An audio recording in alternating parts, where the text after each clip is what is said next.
Saksi-saksi iman. Ibrani 11 ayat 1-40. Iman adalah dasar dari segala sesuatu yang kita harapkan dan bukti dari segala sesuatu yang tidak kita lihat. Sebab oleh imanlah telah diberikan kesaksian kepada nenek moyang kita. Karena iman kita mengerti bahwa alam semesta telah dijadikan oleh firman Allah, sehingga apa yang kita lihat telah terjadi dari apa yang tidak dapat kita lihat. Karena iman, Habel telah mempersembahkan kepada Allah korban yang lebih baik daripada korban Kain.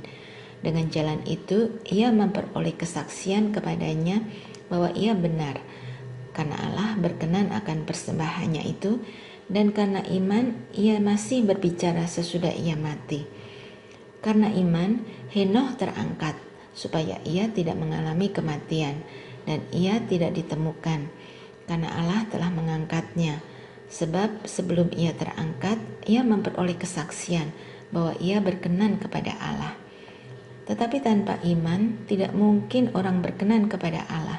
Sebab barang siapa berpaling kepada Allah, ia harus percaya bahwa Allah ada, dan bahwa Allah memberi upah kepada orang yang sungguh-sungguh mencari Dia. Karena iman, maka Nuh dengan petunjuk Allah tentang sesuatu yang belum kelihatan, dengan taat mempersiapkan bahtera untuk menyelamatkan keluarganya. Dan karena iman itu ia menghukum dunia, dan ia ditentukan untuk menerima kebenaran sesuai dengan imannya. Karena iman, Abraham taat ketika ia dipanggil untuk berangkat ke negeri yang akan diterimanya menjadi milik pusakanya. Lalu ia berangkat dengan tidak mengetahui tempat yang ia tuju. Karena iman, ia diam di tanah yang dijanjikan itu seolah-olah di suatu tanah asing, dan di situ ia tinggal di kemah dengan Ishak dan Yakub yang turut menjadi ahli waris janji yang satu itu. Sebab ia menanti-nantikan kota yang mempunyai dasar yang direncanakan dan dibangun oleh Allah. Karena iman, ia juga dan Sarah memperoleh kekuatan untuk menurunkan anak cucu, walaupun usianya sudah lewat, karena ia menganggap Dia yang memberikan janji itu setia. Itulah sebabnya, maka dari satu orang, malahan orang yang telah mati pucuk, terpancar keturunan besar, seperti bintang di langit dan seperti pasir di tepi laut, yang tidak terhitung banyaknya. Dalam iman, mereka semua ini telah mati sebagai orang-orang yang tidak memperoleh apa yang dijanjikan itu, tetapi yang hanya dari jauh melihatnya dan melambai-lambai kepadanya, dan yang mengakui bahwa mereka adalah orang asing dan pendatang di bumi ini. Sebab mereka yang berkata demikian menyatakan bahwa mereka dengan rindu mencari suatu tanah air. Dan kalau sekiranya dalam hal itu mereka ingat akan tanah asal yang telah mereka tinggalkan, maka mereka cukup mempunyai kesempatan untuk pulang ke situ. Tetapi sekarang mereka merindukan tanah air yang lebih baik, yaitu satu tanah air surgawi. Sebab itu Allah tidak malu disebut Allah mereka, karena ia telah mempersiapkan sebuah kota bagi mereka. Karena iman, maka Abraham tatkala ia dicobai mempersembahkan Ishak. Ia yang telah menerima janji itu rela mempersembahkan anaknya yang tunggal. Walaupun kepadanya telah dikatakan, keturunan yang berasal dari Ishaklah yang akan disebut keturunanmu. Karena ia berpikir bahwa Allah berkuasa membangkitkan orang-orang sekalipun dari antara orang mati. Dan dari sana ia seakan-akan telah menerimanya kembali. Karena iman, maka Ishak sambil memandang jauh ke depan memberikan berkatnya kepada Yakub dan Esau. Karena iman, maka Yakub ketika hampir waktunya akan mati memberkati kedua anak Yusuf, lalu menyembah sambil bersandar pada kepala tongkatnya. Karena iman, maka Yusuf menjelang matinya memberitakan tentang keluarnya orang-orang Israel dan memberi pesan tentang tulang belulangnya. Karena iman, maka Musa setelah ia lahir disembunyikan selama 3 bulan oleh orang tuanya, karena mereka melihat bahwa anak itu elok rupanya, dan mereka tidak takut akan perintah raja. Karena iman, maka Musa setelah dewasa menolak disebut anak putri Firaun, karena ia lebih suka menderita sengsara dengan umat Allah daripada untuk sementara menikmati kesenangan dari dosa. Ia menganggap penghinaan karena Kristus sebagai kekayaan yang lebih besar dari semua harta Mesir, sebab pandangannya ia arahkan kepada upah. Karena iman, maka ia telah meninggalkan Mesir dengan tidak takut akan murka raja. Ia bertahan sama seperti ia melihat apa yang tidak kelihatan. Karena iman, maka ia mengadakan Paskah dan pemercikan darah, supaya pembinasa anak-anak sulung jangan menyentuh mereka. Karena iman, maka mereka telah melintasi Laut Merah, sama seperti melintasi tanah kering. Sedangkan orang-orang Mesir tenggelam ketika mereka mencobanya juga. Karena iman, maka runtuhlah tembok-tembok Yeriko setelah kota itu dikelilingi 7 hari lamanya. Karena iman, maka Rahab, perempuan sundal itu, tidak turut binasa bersama-sama dengan orang-orang durhaka, karena ia telah menyambut pengintai-pengintai itu dengan baik. Dan apakah lagi yang harus aku sebut, sebab aku akan kekurangan waktu apabila aku hendak menceritakan tentang Gideon, Barak, Simson, Yefta, Daud, dan Samuel, dan para nabi, yang karena iman telah menaklukkan kerajaan-kerajaan, mengamalkan kebenaran, memperoleh apa yang dijanjikan, menutup mulut singa-singa, memadamkan api yang dahsyat. Mereka telah luput dari mata pedang, telah memperoleh kekuatan dalam kelemahan, telah menjadi kuat dalam peperangan, dan telah memukul mundur pasukan-pasukan tentara asing. Ibu-ibu telah menerima kembali orang-orangnya yang telah mati sebab dibangkitkan. Tetapi orang-orang lain membiarkan dirinya disiksa dan tidak mau menerima pembebasan, supaya mereka beroleh kebangkitan yang lebih baik. Ada pula yang diejek dan didera, bahkan yang dibelenggu dan dipenjarakan. Mereka dilempari, digergaji, dibunuh dengan pedang. Mereka mengembara dengan berpakaian kulit domba dan kulit kambing, sambil menderita kekurangan, kesesakan, dan siksaan. Dunia ini tidak layak bagi mereka. Mereka mengembara di padang gurun dan di pegunungan, dalam gua-gua dan celah-celah gunung. Dan mereka semua tidak memperoleh apa yang dijanjikan itu, sekalipun imam mereka telah memberikan kepada mereka suatu kesaksian yang baik. Sebab Allah telah menyediakan sesuatu yang lebih baik bagi kita. Tanpa kita, mereka tidak dapat sampai kepada kesempurnaan. Nasihat supaya bertekun dalam iman. Ibrani 12 ayat 1-17. Karena kita mempunyai banyak saksi, bagaikan awan yang mengelilingi kita. Marilah kita menanggalkan semua beban dan dosa yang begitu merintangi kita, dan berlomba dengan tekun dalam perlombaan yang diwajibkan bagi kita. Marilah kita melakukannya dengan mata yang tertuju kepada Yesus yang memimpin kita dalam iman, dan yang membawa iman kita itu kepada kesempurnaan, yang dengan mengabaikan kehinaan, tekun memikul salib, ganti sukacita yang disediakan bagi Dia, yang sekarang duduk di sebelah kanan tahta Allah.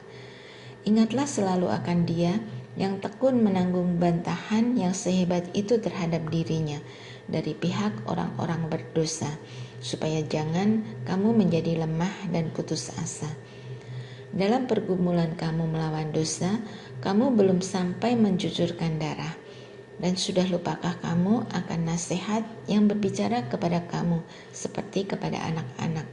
Hai anakku, janganlah anggap enteng didikan Tuhan, dan janganlah putus asa apabila engkau diperingatkannya. Karena Tuhan menghajar orang yang dikasihinya, dan Ia menyesa orang yang diakuinya sebagai anak. Jika kamu harus menanggung ganjaran, Allah memperlakukan kamu seperti anak. Di manakah terdapat anak yang tidak dihajar oleh ayahnya? Tetapi jikalau kamu bebas dari ganjaran yang harus diderita setiap orang, maka kamu bukanlah anak, tetapi anak-anak gampang. Selanjutnya, dari ayah kita yang sebenarnya kita beroleh ganjaran, dan mereka kita hormati, Kalau demikian, bukankah kita harus lebih taat kepada Bapa segala roh supaya kita beroleh hidup? Sebab mereka mendidik kita dalam waktu yang pendek sesuai dengan apa yang mereka anggap baik. Tetapi Dia menghajar kita untuk kebaikan kita supaya kita beroleh bagian dalam kekudusannya. Memang tiap-tiap ganjaran pada waktu ia diberikan tidak mendatangkan sukacita, tetapi duka cita. Tetapi kemudian ia menghasilkan buah kebenaran yang memberikan damai kepada mereka yang dilatih olehnya. Sebab itu, kuatkanlah tangan yang lemah dan lutut yang goyah, dan luruskanlah jalan bagi kakimu, sehingga yang pincang jangan terpelecok, tetapi menjadi sembuh. Berusahalah hidup damai dengan semua orang, dan kejarlah kekudusan, sebab tanpa kekudusan tidak seorang pun akan melihat Tuhan. Jagalah supaya jangan ada seorang pun menjauhkan diri dari kasih karunia Allah, agar jangan tumbuh akar yang pahit yang menimbulkan kerusuhan dan yang mencemarkan banyak orang. Janganlah ada orang yang menjadi cabul atau yang mempunyai nafsu yang rendah, seperti Esau yang menjual hak kesulungannya untuk sepiring makanan. Sebab kamu tahu bahwa kemudian ketika ia hendak menerima berkat itu, ia ditolak, sebab ia tidak beroleh kesempatan untuk memperbaiki kesalahannya, sekalipun ia mencarinya dengan mencucurkan air mata. Tanggung jawab yang berat. Ibrani 12 ayat 18 sampai 29. Sebab kamu tidak datang kepada gunung yang dapat disentuh dan api yang menyala-nyala, kepada kekelaman, kegelapan dan angin badai, kepada bunyi sangkakala dan bunyi suara yang membuat mereka yang mendengarnya memohon supaya jangan lagi berbicara kepada mereka. Sebab mereka tidak tahan mendengar perintah ini. Bahkan jika binatang pun yang menyentuh gunung, ia harus dilempari dengan batu. Dan sangat mengerikan pemandangan itu, sehingga Musa berkata, "Aku sangat ketakutan dan sangat gemetar." Tetapi kamu sudah datang ke Bukit Sion, ke kota Allah yang hidup, Yerusalem surgawi, dan kepada beribu-ribu malaikat, suatu kumpulan yang meriah, dan kepada jemaat anak-anak sulung yang namanya terdaftar di sorga, dan kepada Allah yang menghakimi semua orang, dan kepada roh-roh orang-orang benar yang telah menjadi sempurna, dan kepada Yesus pengantara perjanjian baru, dan kepada darah pemercikan yang berbicara lebih kuat daripada darah Habel. Jagalah supaya kamu jangan menolak Dia yang berfirman, sebab jikalau mereka yang menolak Dia yang menyampaikan firman Allah di bumi tidak luput, apalagi kita, jika kita berpaling dari Dia yang berbicara dari sorga. Waktu itu suaranya mengguncangkan bumi, tetapi sekarang Ia memberikan janji, satu kali lagi aku akan mengguncangkan, bukan hanya bumi saja, melainkan langit juga. Ungkapan satu kali lagi menunjukkan kepada perubahan pada apa yang dapat digoncangkan, karena ia dijadikan supaya tinggal tetap apa yang tidak tergoncangkan.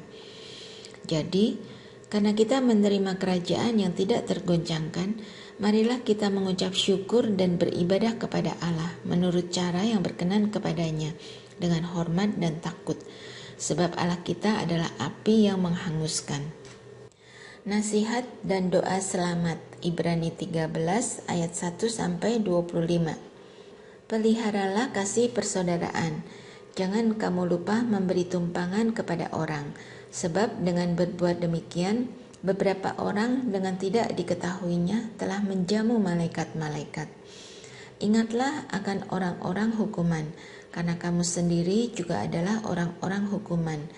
Dan ingatlah akan orang-orang yang diperlakukan sewenang-wenang, karena kamu sendiri juga masih hidup di dunia ini. Hendaklah kamu semua penuh hormat terhadap perkawinan, dan janganlah kamu mencemarkan tempat tidur, sebab orang-orang sundal dan pesina akan dihakimi Allah. Janganlah kamu menjadi hamba uang, dan cukupkanlah dirimu dengan apa yang ada padamu, karena Allah telah berfirman, "Aku sekali-kali tidak akan membiarkan engkau, dan aku sekali-kali tidak akan meninggalkan engkau." Sebab itu dengan yakin kita dapat berkata, Tuhan adalah penolongku, aku tidak akan takut. Apakah yang dapat dilakukan manusia terhadap aku? Ingatlah akan pemimpin-pemimpin kamu yang telah menyampaikan firman Allah kepadamu. Perhatikanlah akhir hidup mereka dan contohlah iman mereka. Yesus Kristus tetap sama, baik kemarin maupun hari ini dan sampai selama-lamanya. Janganlah kamu disesatkan oleh berbagai-bagai ajaran asing, sebab yang baik ialah bahwa hati kamu diperkuat dengan kasih karunia dan bukan dengan berbagai makanan yang tidak memberi faedah kepada mereka yang menuruti aturan-aturan makanan macam itu. Kita mempunyai suatu mezbah dan orang-orang yang melayani kemah tidak boleh makan dari apa yang di dalamnya. Karena tubuh binatang-binatang yang darahnya dibawa masuk ke tempat kudus oleh imam besar sebagai korban penghapus dosa dibakar di luar perkemahan. Itu jugalah sebabnya Yesus telah menderita di luar pintu gerbang untuk menguduskan umatnya dengan darahnya sendiri. Karena itu, marilah kita pergi kepadanya di luar perkemahan dan menanggung kehinaannya. Sebab di sini kita tidak mempunyai tempat tinggal yang tetap. Kita mencari kota yang akan datang. Sebab itu, marilah kita oleh Dia senantiasa mempersembahkan korban syukur kepada Allah, yaitu ucapan bibir yang memuliakan namanya. Dan janganlah kamu lupa berbuat baik dan memberi bantuan, sebab korban-korban yang demikianlah yang berkenan kepada Allah. Taatilah pemimpin-pemimpinmu, dan tunduklah kepada mereka, sebab mereka berjaga-jaga atas jiwamu, sebagai orang-orang yang harus bertanggung jawab atasnya. Dengan jalan itu mereka akan melakukannya dengan gembira, bukan dengan keluh kesah, sebab hal itu tidak akan membawa keuntungan bagimu.